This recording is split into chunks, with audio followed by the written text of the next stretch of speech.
अस्सलाम वालेकुम नाज़रीन, मेरा टीवी न्यूज़ में आया सारा सुमरो आइन बुलेटिन में असां सां गॾु साथ ॾींदो सरदार लाखो। सभ खां पहिरीं हिकु नज़र हेडलाइन ते।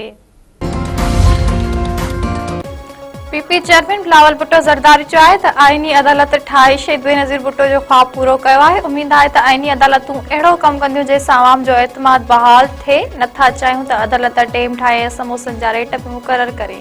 आईनी अदालतुनि जे जजनि ते वॾी ज़िम्मेवारी आयद थिए थी। आईनी बेंच जे क़याम सां सुप्रीम कोर्ट तां ॿार घटिजंदो। मुल्क जे मुख़्तलिफ़ शहरनि में योम तासीस जे जलसनि खे वीडियो लिंक ज़रिए ख़िताब कंदे बिलावल भुट्टो ज़रदारी चयो आहे त कानून साज़ी करणु पार्लियामेंट जो कमु आहे। कंहिंखे बि पार्लियामेंट जे कम में मदाख़लत जी इजाज़त न ॾींदासीं। अरिड़हीं तरमीम हाणे सूबनि खे ख़ुदि मुख़्तियार बणायो। शहीद ज़ुल्फ़िकार अली भुट्टे कमज़ोर तबक़नि खे मज़बूत कयो। पीपल्स पार्टी अवामी मसइलनि जे हल लाइ कोशिशूं करे पई। मुल्की तरक्की में सभिनी खे पंहिंजो किरदारु अदा करणु घुर्जे। इंसानी हक़नि बाबति हाई कमिश्नर 27वीं आईनी तरमीम ते ॻणती ज़ाहिर कंदे चयो आहे त जल्दबाज़ी में मंज़ूर कयल 27वीं आईनी तरमीम पाकिस्तान में अदलिया जे आज़ादी खे कमज़ोर करे थी। 27वीं आईनी तरमीम पाकिस्तान में अख्तियारनि जी तक़सीम वारनि वसूलनि जे ख़िलाफ़ आहे। अक़वाम मुत्तहिदा जे इंसानी हक़नि बाबति हाई कमिश्नर पंहिंजे बयान में चयो आहे त आईनी तरमीम फ़ौजी एहतिसाब ऐं कानून जी हुक्मरानी जे एहतराम ते शदीद ख़दशनि खे जनम ॾिए थी। तरमीम सां पाकिस्तानी अवाम जी जमहूरियत ऐं कानून जे हुक्मराननि लाइ मुस्तक़बिल में बि ख़तरनि जो इम्कान आहे। 26वीं आईनी तरमीम जीअं 27वीं आईनी में कानून बिरादरी ऐं सिविल सोसाइटी सां मुशावरत ऐं बहस बिना मंज़ूर कई वई। पाकिस्तान इंसानी हक़नि बाबति हाई कमिश्नर जे बयान खे रद्द करे छॾियो। परॾेही खाते जे तर्जुमान चयो आहे त 27वीं तरमीम ते गॾियल क़ौमनि जी ॻणती मुनासिब न आहे। इंसानी हक़नि जो हाई कमिश्नर ख़ुदि मुख़्तियार फ़ैसिलनि जो एहतराम करे सियासी तहसीब ऐं ग़लति मालूमात जे बयान ते तबसरनि खां पासो कयो वञे। गॾियल क़ौमनि जी इंसानी हक़नि बाबति हाई कमिश्नर जे बयान जे रद्द अमल में परॾेही खाते जे तर्जुमान वधीक चयो आहे त बयान में पाकिस्तान जे मौक़िफ़ ऐं ज़मीनी हक़ीक़तुनि खे शामिल नाहे कयो वियो। पाकिस्तान इंसानी हक़नि आज़ादनि ऐं कानून जी हुक्मराननि जे तहफ़ुज़ वारे अज़म ते क़ाइमु आहे।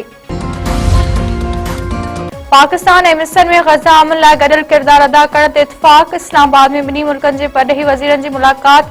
ग़ज़ा ऐं अफ़गानिस्तान सूरतहाल समेत गॾियल दिलचस्पी जे मामलनि ते ॻाल्हि ॿोल। मिस्री परॾेही वज़ीर सां गॾु प्रेस कॉन्फ्रेंस कंदे इसहाक़ डार चयो आहे त मिस्र जे परॾेही वज़ीर सां वापार खे हथी वठण ते ॻाल्हि ॿोल थी आहे।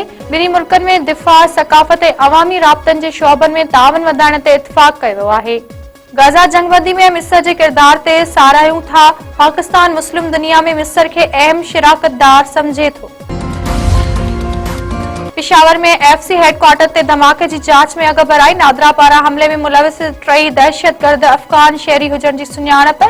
ज़रियनि मूजिबि हिन वक़्त ताईं 100 खां वधीक शकी माण्हुनि खे जांच मुकमल कई वई आहे। आपघाती बमबारनि जे इस्तेमाल हेठि का बि मोबाइल फोन न हुई। इतलात वारे वज़ीर अता तारड़ चयो आहे त केबीके में दहशतगर्दी ऐं सियासत जो गठजोड़ आहे। सूबाई हुकूमत नाकाम थी चुकी। केतिरो ई माफ़ियाज़ कमु कनि पयूं। मंशियात जो पैसो दहशतगर्दी लाइ इस्तेमाल थी रहियो आहे। नॉन कस्टम पेड गार्डन ख़िलाफ़ कार्रवाई सूबाई हुकूमत खे करणी आहे। लाहौर में प्रेस कॉन्फ्रेंस कंदे अता तारड़ वधीक चयो आहे त केपीके में अॼु बि अफ़गान तालिबान जी हिमायत में बयान अची रहिया आहिनि। जे मुल्क जी सरज़मीन असांजे ख़िलाफ़ इस्तेमाल थी उन सां मोहबत सम्झ में नथी अचे। वज़ीर आला केपीके अडियाला जेल ॿाहिरां बिही नारा त हणे थो पर दहशतगर्दी जे ख़िलाफ़ को बि बयान नथो ॾिनो वञे।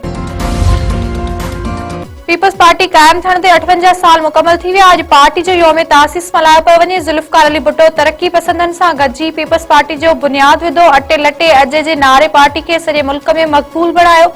ज़ुल्फ़िकार अली भुट्टो मुल्क जो पहिरियों चूंडियल वज़ीर आज़म बणियो ऐं मुल्क खे मुतफ़िक़ा आहिन ॾिनो। ज़ियाई आमनियत में ज़ुल्फ़िकार अली भुट्टो खे फाही ते चाढ़े मुल्क खे अवामी लीडर खां महरूम कयो वियो। शहीद भुट्टो खां पोइ पार्टी जी क़यादत बेनज़ीर भुट्टो संभाली। 2 भेरा वज़ीर आज़म थी जनरल मुशर्रफ जो बहादुरी सां मुक़ाबिलो कयो। बेनज़ीर भुट्टो जी शहादत खां पोइ बिलावल भुट्टो ज़रदारी पार्टी जे कमांड संभाली ऐं पार्टी खे ॿीहर मुनज़्ज़म कयो। सेठार जा भरिसां 12 ॾींहं अॻु गुम थी वियल नीगर जो लाश हथ। 15 वरियनि जे ज़ाकिर मल्हा जो लाश कंडियारो लॻ रोड़ी केनाल मां मिलियो। नीगर जो मड़ घर पहुचण ते कोराम मची वियो। पुलिस जो चवणु आहे त क़त्ल जा इम्कान रद्द नथा करे सघजनि। वधीक जांच कई पई वञे। मीरपुर साकरो वेझो कार जे टक्कर में वाठड़ो नौजवान फौत। पौती नौजवान जी सदाम हुसैन माशी तौर सुञाणप। अस्पताल में जरूरी कार्रवाई बाद लाश घर पहुंचण ते कोराम। नूरियाबाद वेझो मोटरवे ते कराची खां हैदराबाद वेंदड़ चैन गाड़ियुनि विच में टक्कर, 4 ॼणा ज़ख़्मी। हादसे सबब ट्रैफिक मुअतल थी वई। ओ मुझो जमालो जतन सा, मुझो जमालो आ सिंध सा, ये सिंधड़ी सुन लाल जी, जे में रोज़ो लाल लतीफ़ जो। मेरा टीवी जे सते सकाफती ॾिहाड़े जूं तयारियूं जारी। शहर शहर जागरता प्रोग्राम, राग रंग जूं महफ़िलियूं ऐं मच कचहरियूं। मकली जी तारीख़ी माग ते मच कचहरियूं। फनकारनि माण्हू झूमाए छॾिया। अगड़ा में पढ़ो लिखो, हुनुर सिखो ऐं नशो छॾियो जे सरे हेठि मच ते मेड़ा को सवे माण्हू शरीक। डिगड़ी, दड़ो, मोरो, नौदेरो, ओडेरो लाल ऐं ॿियनि शहरनि में सकाफती तक़रीबूं। फनकारनि सुर विखेरिया। स्कूली शागिर्दनि ऐं शागिर्दियाणनि पारां टैबलोज़ ऐं खाका पेश। हर तरफ़ रंग झरकी पिया। सकाफती ॾिहाड़ो भरपूर नमूने मल्हाइण जो अज़म।